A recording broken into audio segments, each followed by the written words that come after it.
জৈন্তাপুরে মেঘাইয়ের নেতৃত্বে বেপরোয়া চোরাচালান অতিষ্ঠ সীমান্তবাসী। জাহিদুল ইসলাম জাহিদের প্রতিবেদনে দেখুন বিস্তারিত। সিলেটের জৈন্তাপুর উপজেলার ২ নং জৈন্তাপুর ইউনিয়নের সীমান্ত ঘেঁষা মোকামপুঞ্জি এলাকায় মেঘাই খাসিয়ার নেতৃত্বে গড়ে উঠেছে চোরাচালানের এক শক্তিশালী সিন্ডিকেট। দীর্ঘদিন ধরে এই চক্রটি মাদকসহ বিভিন্ন ভারতীয় পণ্য অবৈধভাবে দেশে প্রবেশ করাচ্ছে বলে গুরুতর অভিযোগ উঠেছে। স্থানীয়দের দাবি, এই চক্রের বেপরোয়া কর্মকাণ্ডে এলাকায় আইন শৃঙ্খলা পরিস্থিতির চরম অবনতি ঘটছে। স্থানীয় সূত্রে জানা গেছে, কোনো রাগঢাক ছাড়াই প্রতিদিন সকাল থেকে গভীর রাত পর্যন্ত মোকামপুঞ্জি সীমান্ত দিয়ে আসছে ভারতীয় মালামাল। এসব পণ্যের তালিকায় রয়েছে ফেন্সিডিল, বিদেশি মদ ও অন্যান্য নেশাজাতীয় দ্রব্য, ভারতীয় জিরা, ফুচকা, চাল এবং বিভিন্ন প্রসাধনী সামগ্রী। চোরাই পথে আসা মোটরসাইকেল।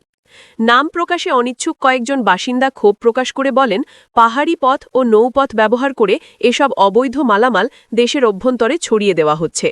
এই সিন্ডিকেটের প্রভাবে স্থানীয় যুবসমাজ মাদকের দিকে ঝুঁকে পড়ছে, যা সামাজিক স্থিতিশীলতাকে হুমকির মুখে ফেলেছে। চক্রটি এলাকায় প্রভাবশালী হওয়ায় সাধারণ মানুষ মুখ খুলতে সাহস পায় না। গভীর রাত থেকে ভোর পর্যন্ত চলে পণ্য খালাসের উৎসব। আমরা চাই প্রশাসন দ্রুত এই চক্রের মূল হোতাদের আইনের আওতায় আনুক।